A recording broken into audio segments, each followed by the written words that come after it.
é o seguinte. Ah, vocês sabem que a tradição de Eliyahu Hanavi está muito bem estabelecida em várias obras tradicionais, em várias obras, em vários comentários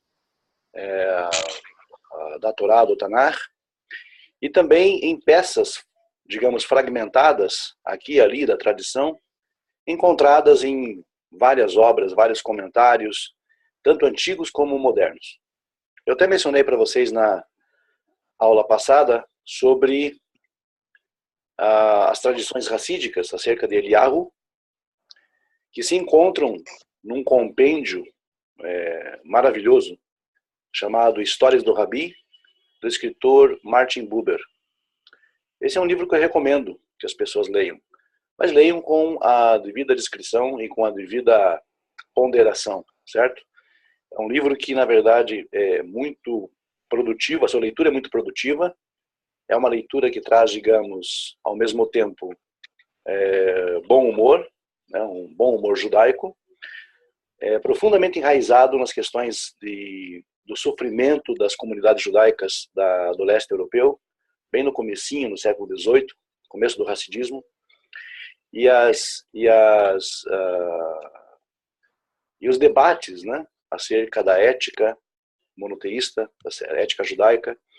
E aqui e ali nós temos encontros, né, diálogos com Eliyahu e os mestres racídicos.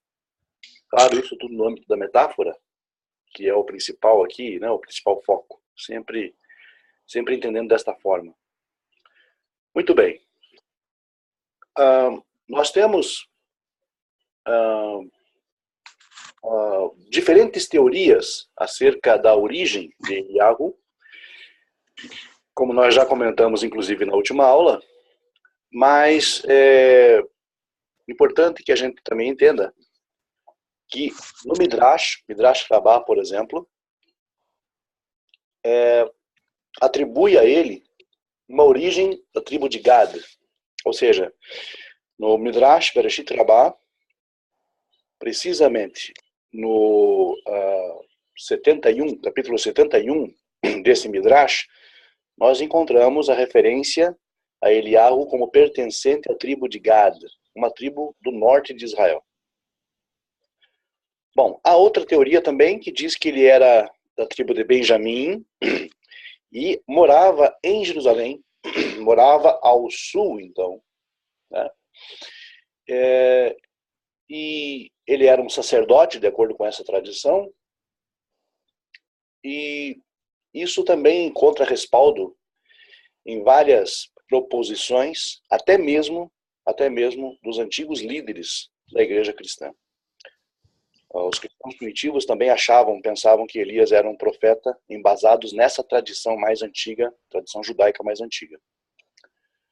Pois bem, daí então também nasce a concepção de que há uma ligação entre Eliyahu e Pinhas. Se você conversar hoje com um judeu racídico, é muito provável que ele te diga que Eliyahu seria uma reencarnação de Pinhas, o sacerdote, né? E, na verdade, essa ideia de reencarnação de Eliyahu como anteriormente Pinhas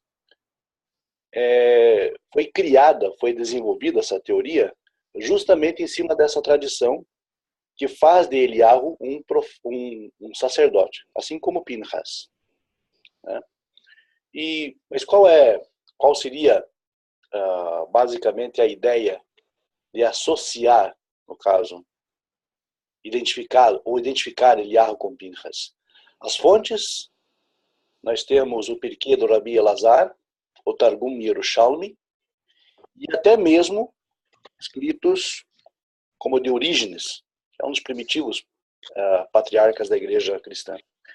Porque eles beberam dessas fontes também, eles tinham acesso a essas fontes judaicas, e eles então aludiram a esse fato, ou a essa ideia, de que Eliyahu estaria intimamente associado à figura de Pinhas.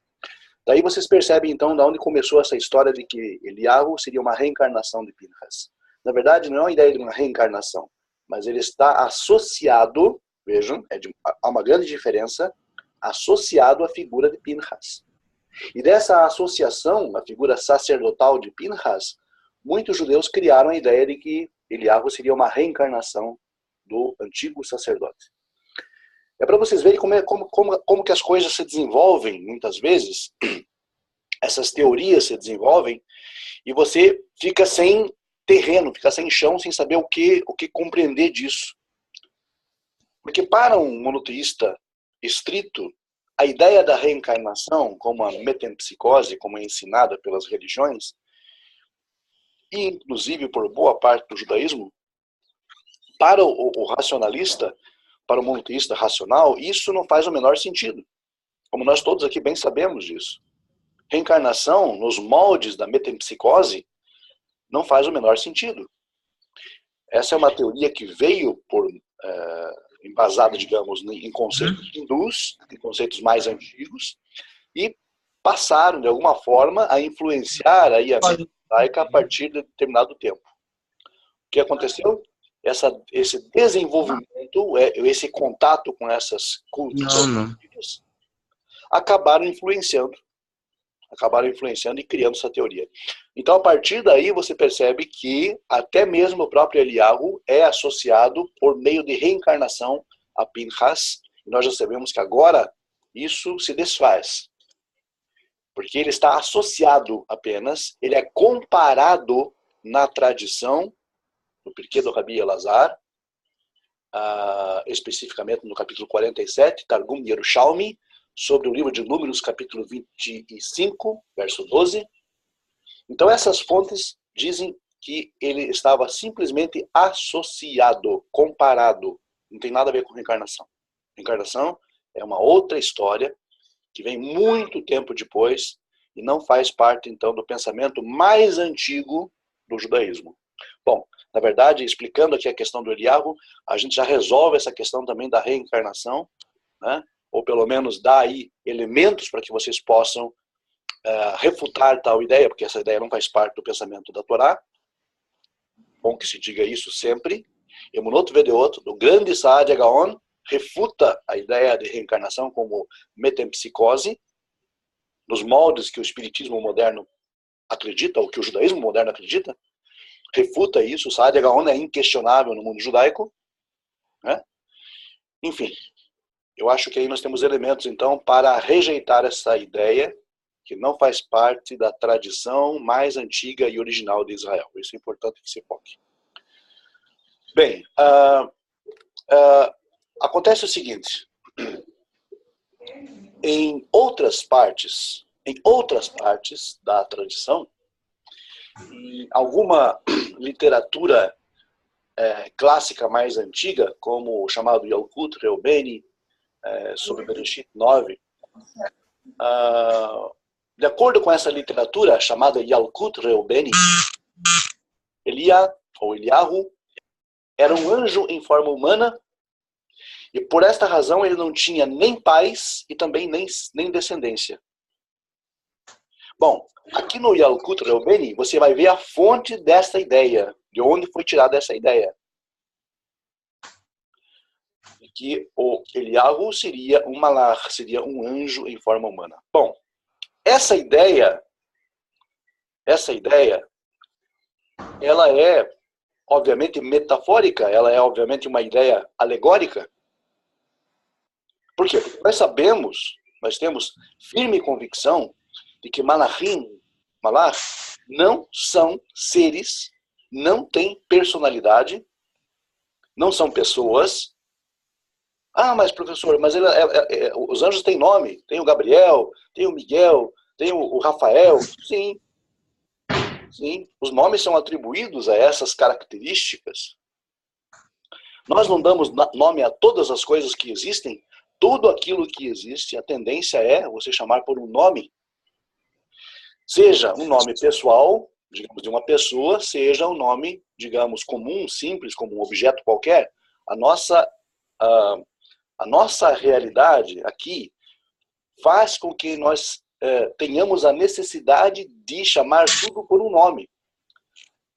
Para nós, coisas que não têm nome se isso é possível, essas coisas simplesmente ficam destituídas de realidade. Então nós damos nome a tudo. E esses malachim, que o Rambam explica tão bem como sendo simplesmente as leis naturais, as leis da criação, os princípios pelos quais a criação ela se faz e se mantém. Esses malachim, obviamente, não são seres, não são personalidades. Eles não têm personalidade, não são personas. São simplesmente potências, leis, princípios que estabelecem, que moldam tudo aquilo, que permeiam tudo aquilo que existe, que mantém tudo aquilo que existe. Já falávamos, inclusive, antes que o malach, por exemplo, pode ser, digamos, comparado a por exemplo, a germinação de uma semente. Quando uma semente germina, nós temos aí uma potência que faz com que esta semente germine, esta força, essa energia natural, essa combinação de fatores naturais que faz com que a semente ela germine, isso é malach. As forças que moldam o planeta Terra, que mantém o planeta suspenso, que mantém a nós mesmos presos a essa superfície, que nós chamamos de gravidade, o magnetismo, a energia da luz em si, tudo isso que existe na criação, que dá forma, que permeia, que plasma, que molda, que sustenta, nós chamamos malachim, que são os emissários de Deus, por assim dizer, na criação, que são os seus mensageiros, no sentido de que a sua mensagem, a mensagem que mais nos impacta é exatamente as forças que nos formam.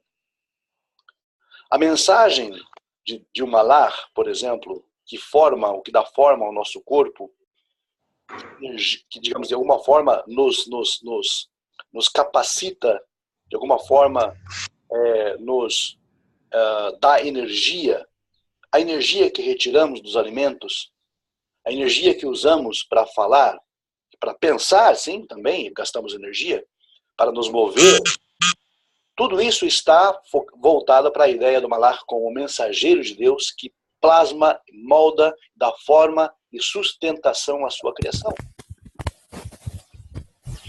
Sendo isso um malach, de acordo com o racionalismo do Rambam, Mishneh Torah, e também Moreh HaNevuchim, eu pergunto, de que forma então Eliyahu seria um malach?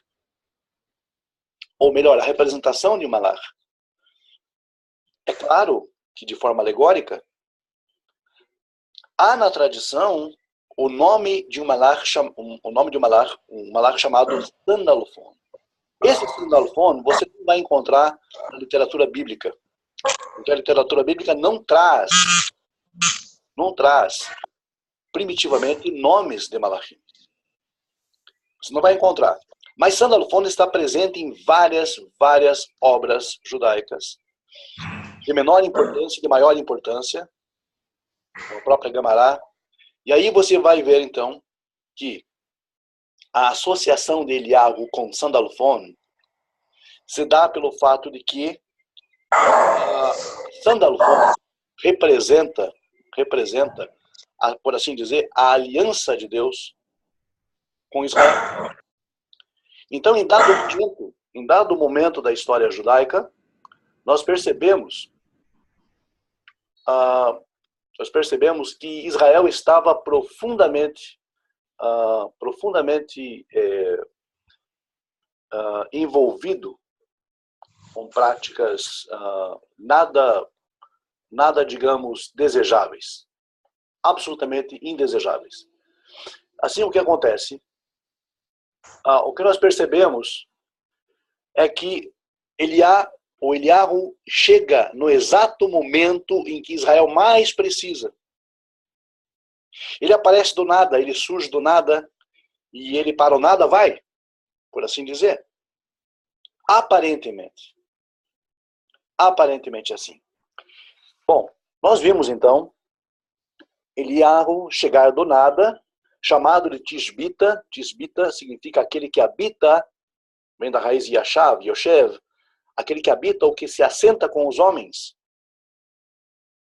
Mas é claro que Eliahu era uma pessoa literal, era um homem, mas ele era um homem imbuído de um espírito ou impelido por uma força que fazia com que ele chegasse de forma audaciosa diante de Acabe, o Ahav, e chegasse e de alguma forma se confrontasse com ele e com Jezabel, justamente pelo seu zelo, pelo seu ardor, pela sua devoção ao pacto sinaítico.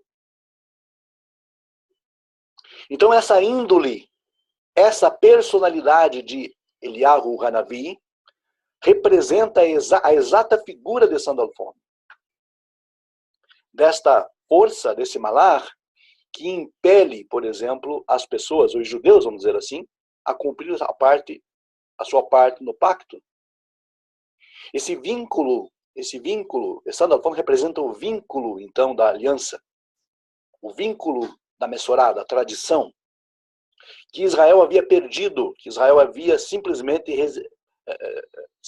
colocado de lado. Então é desta forma que Eliahu vem como Sandalphon e volta como Sandalphon, por assim dizer. Ele foi imbuído deste ímpeto, deste zelo, este ímpeto, esse zelo, as palavras que ele falava sobre a Torá, sobre a lei divina, sobre a necessidade das pessoas retornarem à lei divina. Essas palavras eram palavras, por assim dizer, inspiradas ou impelidas por esse Ruach, ou por esse Malach, chamado Sandalphon. Vejam, repito, não é uma personalidade, não é um ser. Eliahu não estava possuído por nada. Porque ele estava simplesmente imbuído desse espírito. E quando eu digo espírito, eu não estou falando desta entidade metafísica que as religiões acreditam. Espírito, quando eu falo espírito, estou falando do ímpeto. Aquilo que impele a pessoa a fazer determinada coisa. Ou seja, não é um ser, não é uma personalidade. É uma tendência, é um drive. É algo que leva a pessoa a fazer alguma coisa. É desta forma que nós associamos Eliahu a Sandalphon. E depois da sua obra completada aqui, o texto diz que ele ascende novamente, ele volta, ele é separado de Elisha e é assunto aos céus. Aparentemente ele sobe aos céus, nós já sabemos que não, porque depois ele é encontrado novamente na terra, manda uma carta para o rei, inclusive. Mas essa ascensão de Eliahu representa a desconexão desse Ruach, desta força, desta potência que o estava impelindo, porque a sua missão já tinha acabado. Então esta força chamada Sandalphon o abandona, o deixa, porque a sua missão já tinha acabado. Então a subida, a ascensão de Eliahu representa simplesmente essa desconexão. Eliahu volta a viver como um homem normal. Ou seja, a sua missão diante de Ahav e Jezabel acabara.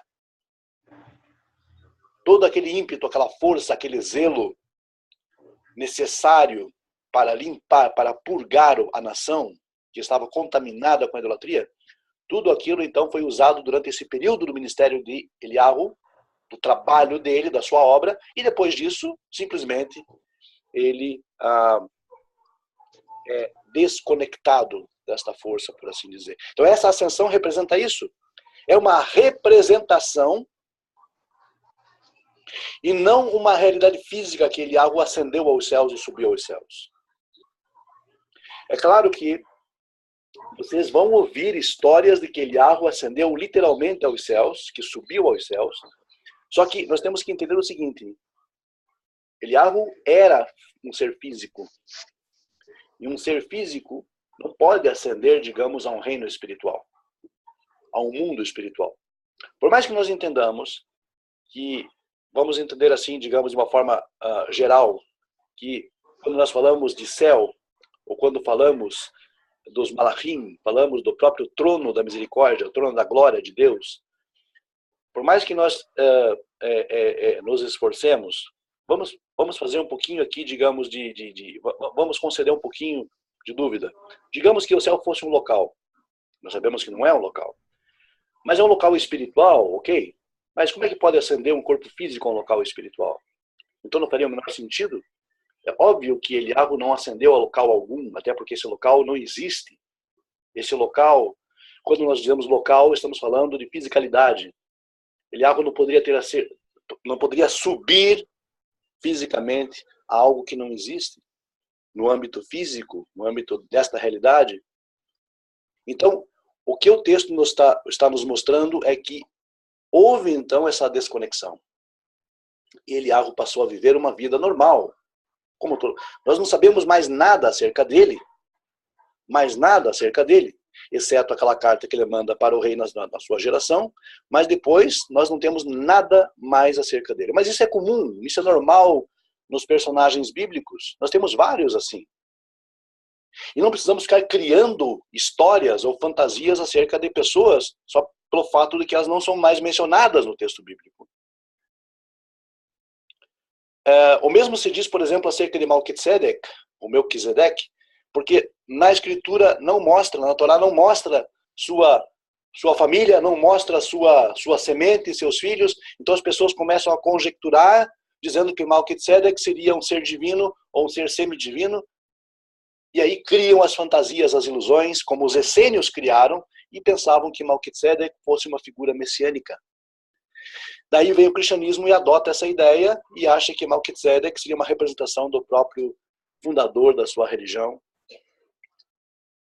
E por aí vai. Para vocês verem de onde começam as fantasias. As pessoas começam a conjecturar coisas. Começam a especular coisas a partir do texto bíblico e a deduzir de forma equivocada. Aí criam esses absurdos teológicos. Mostrei um a pouco para vocês acerca da reencarnação. Que, na verdade, a tradição não fala de reencarnação de Pinchas como Eliahu. Na verdade, há uma comparação, há uma equiparação dos dois. E daí as pessoas criam a ideia de reencarnação. Quer dizer, é bobagem acumulando bobagem. É fantasia criando fantasia. É má percepção, má interpretação, muitas vezes, do que o texto diz, pervertendo o outro lá na frente. Quer dizer, vai dar acidente. Em todo o percurso teremos vários acidentes. Se nós interpretarmos digamos, no começo, mal, de forma equivocada, todo o contexto bíblico vai cair em contradição, as pessoas vão acabar criando fantasias, teorias, suas doutrinas, seus dogmas, embasados tudo num único erro lá no comecinho. Portanto, é de fundamental importância uma interpretação racionalista, uma interpretação embasada naquilo que satisfaz a lógica, naquilo que satisfaz a razão. Por quê? Porque Torá não é fantasia. A gente sempre fala isso. Torá não é ilusão. Torá não é fantasia. Torá é lei divina. Torá é a verdade narrada na forma de um livro.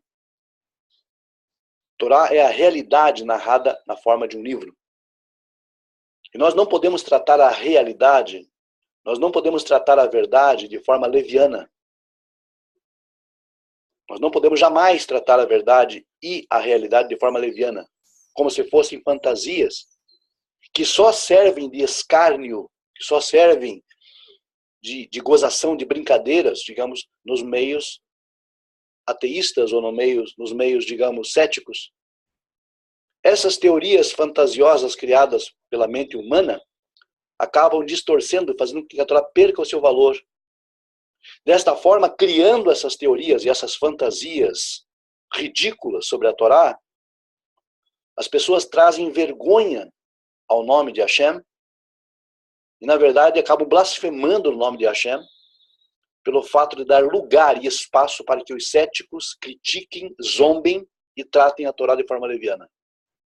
Nós, monoteístas racionalistas, nós não podemos deixar que isso aconteça. Essa é a nossa função aqui. É não deixar que isso aconteça jamais. É mostrar, sim, que a Torá, ela corresponde à realidade, à absoluta realidade e absoluta verdade. A questão é de que forma nós abordamos Torá. Abordamos de forma responsável, coerente, adulta, madura, ou abordamos de forma infantil, inconveniente, fantasiosa, como as demais religiões. Como as demais religiões. E o que você percebe hoje é abordagens, como vocês acabaram de perceber, que simplesmente retiram da Torá a sua condição divina e transformam a Torá num livro de piadas. Transformam a Torá num livro de humor. Que o cético olha para essas histórias e diz, meu Deus, paradoxalmente, isso aqui é um livro de piadas. Essa interpretação aqui é uma interpretação ridícula, absurda. De um homem voando, indo para o céu. Né? Agora, como abordar isso de forma diferente, sendo que a maioria, o mainstream, aborda dessa forma e diz que não, Elias foi para o céu realmente, ele lá vai voltar um dia. Isso não faz o menor sentido. Por mais que nós desejássemos que isso fizesse sentido, isso não faz sentido no mundo real. Isso só faz sentido num livro de Harry Potter, minha gente. E Torá não é Harry Potter, não. E tem religião aí querendo transformar a Torá em Harry Potter, né? Um livro de mística, de fantasias, de magias, né?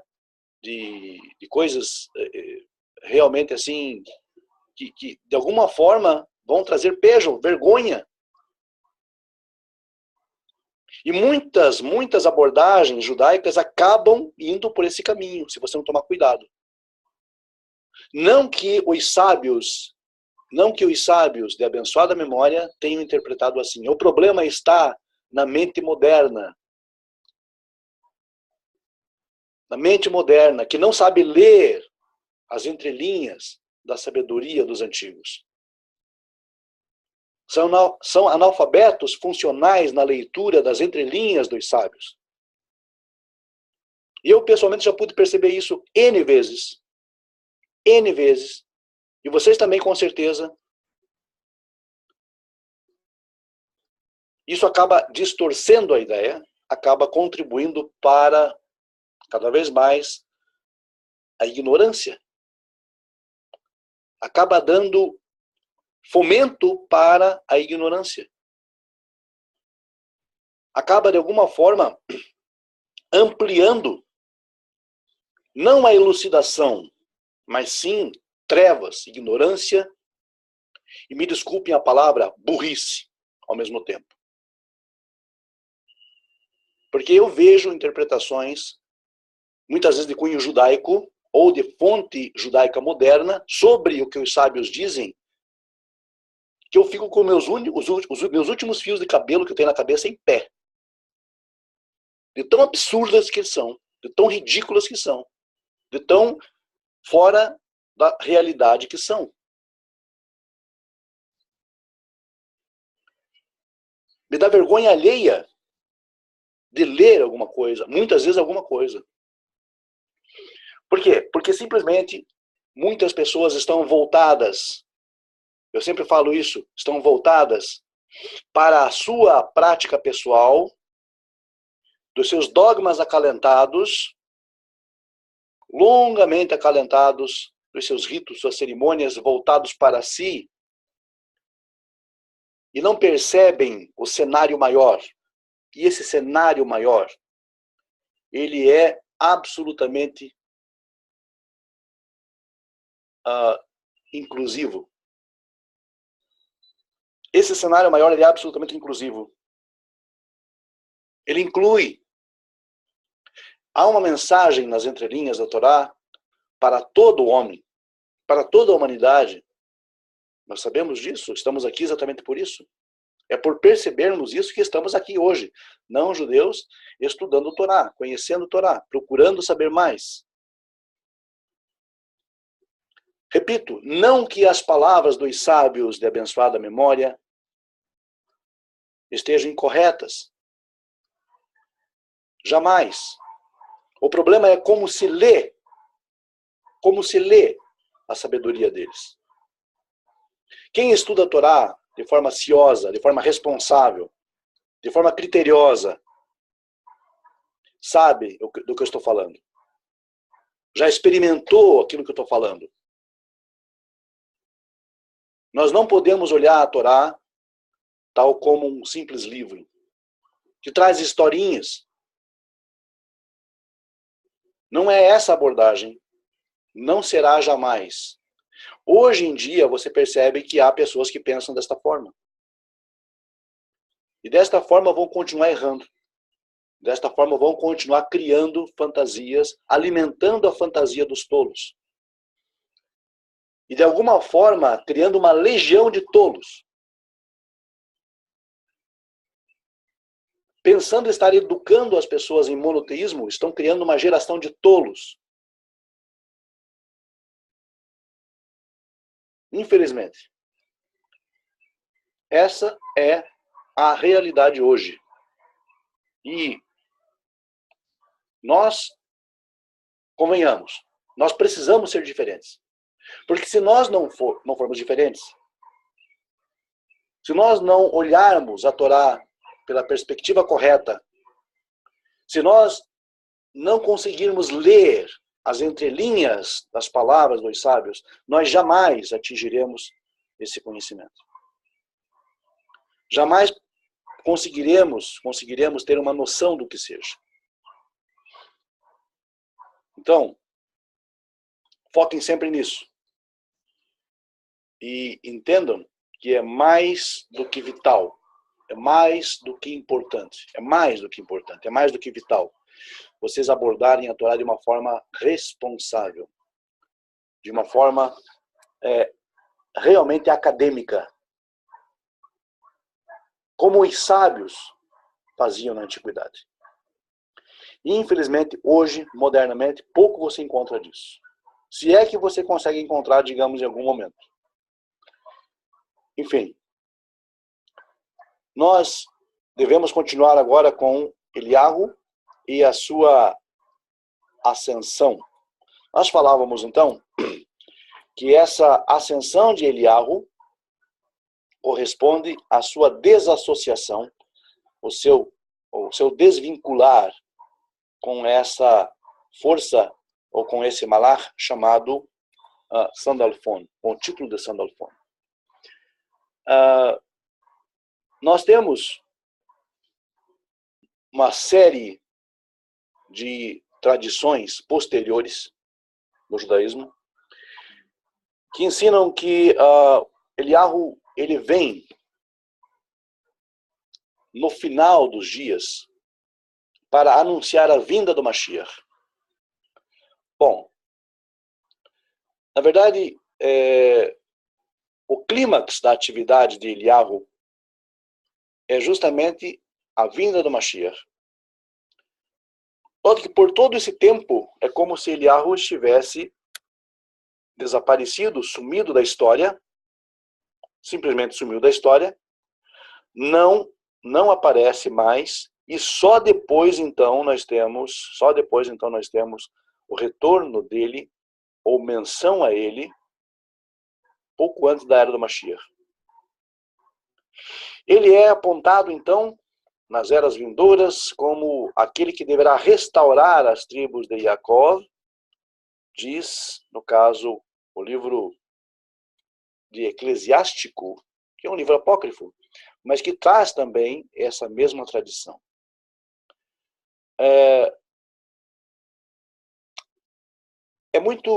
Era muito comum, durante a época do Segundo Templo, a tradição de que Eliahu apareceria para anunciar o Mashiach.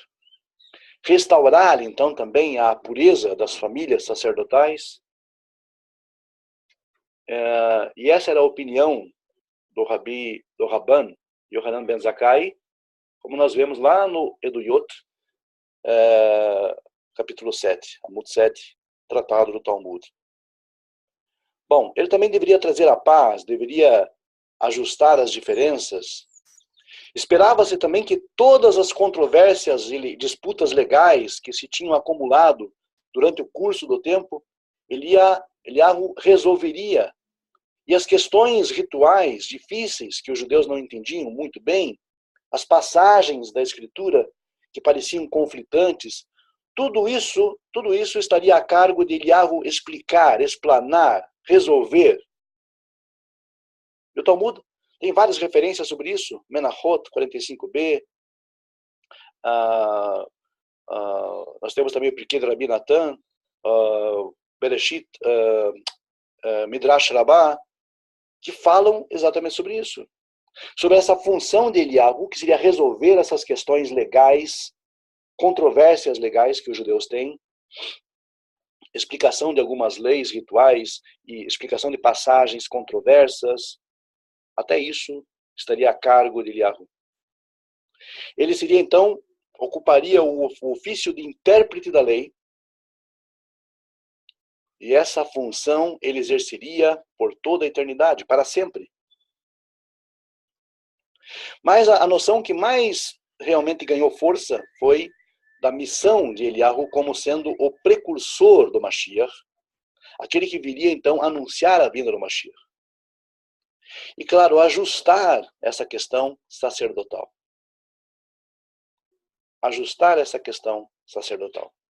Porque era sabido, era conhecido que o sacerdócio israelita estava de alguma forma compuscado, estava de alguma forma contaminado e precisava de restauração. E Eliyahu viria justamente para isso, para trazer essa purificação. E o que nós podemos perceber é no próprio livro do profeta Malachi, capítulo 3, eis que eu envio o meu malach, que preparará o caminho diante de mim, e de repente virá ao seu templo, o Eterno, a quem vós buscais, e o mensageiro da aliança a quem vós desejais, eis que ele vem, diz o Eterno dos exércitos. Mas quem suportará o dia da sua vinda e quem subsistirá quando ele aparecer? Porque ele será como o fogo do ourives e como o sabão dos lavandeiros. Assentar-se-á como fundidor e purificador de prata, e purificará os filhos de Levi e os refinará como ouro e como prata. Então nós temos aqui a função, Malachi capítulo 3, aonde esse malach, que é chamado mensageiro da aliança, malach habrit, aliança com Israel, o malach habrit. Vocês devem lembrar que nós falávamos sobre Sandalphon como sendo o anjo da aliança, o malach habrit. Ele então é enviado novamente, de acordo com o texto de Malaquias, o Malachi, em determinado tempo para purificar o sacerdócio, os filhos de Levi, nem Levi, purificar o sacerdócio judaico que se acha compurcado, que se acha contaminado. E aí a tradição judaica passa a entender isso como sendo uma alusão a Eliyahu Hanavi, que viria para purificar o sacerdócio e então entrar na era do terceiro templo. Porque é óbvio que na construção de um terceiro templo haveria a necessidade de um sacerdócio administrando ali as ordenanças e as leis e os princípios da Torá. Mas esse sacerdócio precisava então estar purificado. Esse sacerdócio precisaria estar limpo, consagrado, voltado para Deus. E a tarefa de Eliyahu então seria justamente vir e purificar esse sacerdócio e também anunciar a vinda do Mashiach. Muito bem. De qualquer forma,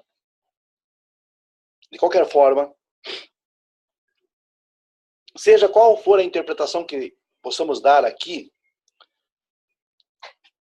a mensagem, o foco da mensagem é o sacerdócio, os Kohanim precisam de purificação, antes que possam servir no Beit HaMikdash, no templo sagrado. Quem fará essa purificação, quem fará o processo de purificação, ou o que fará, nós não podemos definir claramente. Até porque Eliyahu Hanabi, Elias o profeta, há muito tempo está no pó da terra, morto. Claro, era homem comum. Então, como Eliyahu vem antes do dia do Senhor, do dia do Eterno, do seu juízo, também para anunciar Mashiach e para purificar os filhos de Levi, e etc. Se não é físico, se ele não vem do céu, nem teria como vir, como se processará, então, esta vinda de Eliyahu? Eis que eu vos envio o profeta Eliyahu, antes que venha o grande e terrível dia do Eterno. E aqui menciona o Malach Habrit. Gente, Eliyahu é o Malach Habrit. Eliyahu, o nome Eliyahu Hanavi, ele está intimamente associado ao anjo da aliança, ao Malach Habrit, lá de Malachi capítulo 3. Sendo Malach Habrit, obviamente nós sabemos que não é um ser, não é uma pessoa, por mais que o texto esteja dizendo que o Malach Habrit será encontrado em determinado local, que as pessoas virão até ele, etc. Essa é uma linguagem de metáfora. O Malach, já sabemos, não é uma personalidade nem um ser. Ninguém vai encontrar por aí, digamos, um ser com asas e auréolas, tocando harpa pela rua. Não é essa a ideia. O Malach é a influência, é o ímpeto, é o que nos guia, é o que nos impele, é o que faz com que nós, então, passemos então a agir, a fazer as coisas. E cada Malach tem um nome porque ele tem uma função, essa energia, esta força, esse ímpeto, tem um objetivo, uma função. Nós somos seres humanos, todos nós somos, de alguma forma, impelidos por aquilo que nós chamamos vontade, desejo. É claro que o nosso desejo compõe-se de um amplo espectro de possibilidades. É muito variado, varia muito de pessoa para pessoa. Mas tudo isso está concatenado, está ligado, interconectado a essas forças, a esses drives que nos guiam, que nos impelem. Tudo, absolutamente tudo que causa movimento, que faz com que a criação se movimente ou haja, tudo isso pode ser impactante para vocês, mas é a mais pura realidade. Isso é Malachim. Absolutamente tudo que causa movimento, que causa ação, que causa atividade, isso é Malachim. Se houver um despertamento, uma consciência a nível mundial de que os sacerdotes judeus, os Kohanim, precisam se purificar porque está chegando um novo tempo na história judaica, em que as pessoas estão buscando cumprir a Torá, fazer as suas mitzvot. Se chega um tempo em que esses sacerdotes estão cogitando a possibilidade, ou a necessidade, melhor dizendo, de retomar os caminhos de Deus, de fazer a vontade de Deus, sim, de se purificar, de estar cada vez mais próximo da lei divina, cumprindo com seu papel. Se houver esse despertar, algum dia, da casa de Aharon, da casa de Levi, se houver esse despertar, nós podemos dizer, sim, que essa profecia se cumpre.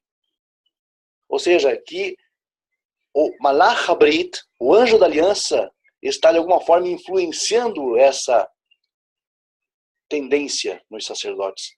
deles buscarem a Deus, deles fazerem a vontade de Deus, deles estarem se aproximando da comunidade, estarem abençoando a comunidade, estarem mais participativos, de estarem mais ligados ao povo, da necessidade de voltar a ser Shomer Shabbat, Shomer Kashrut, guardar as leis de Israel. Então, quando houver esse despertar, nós podemos dizer que o Malach HaBrit está agindo nessas pessoas, está, de alguma forma, impelindo essas pessoas a fazerem isso, que é esse drive, essa tendência que é, digamos, um casamento perfeito entre o ambiente e também o tempo. Esse despertar, então, seria exatamente a ideia da vinda de Eliyahu, dessa conscientização. Conscientização essa que, de alguma forma, já se mostra. Já se mostra em alguns pontos, em alguns momentos. Felizmente. Ou seja, é luz no meio de tantas trevas que a gente vê.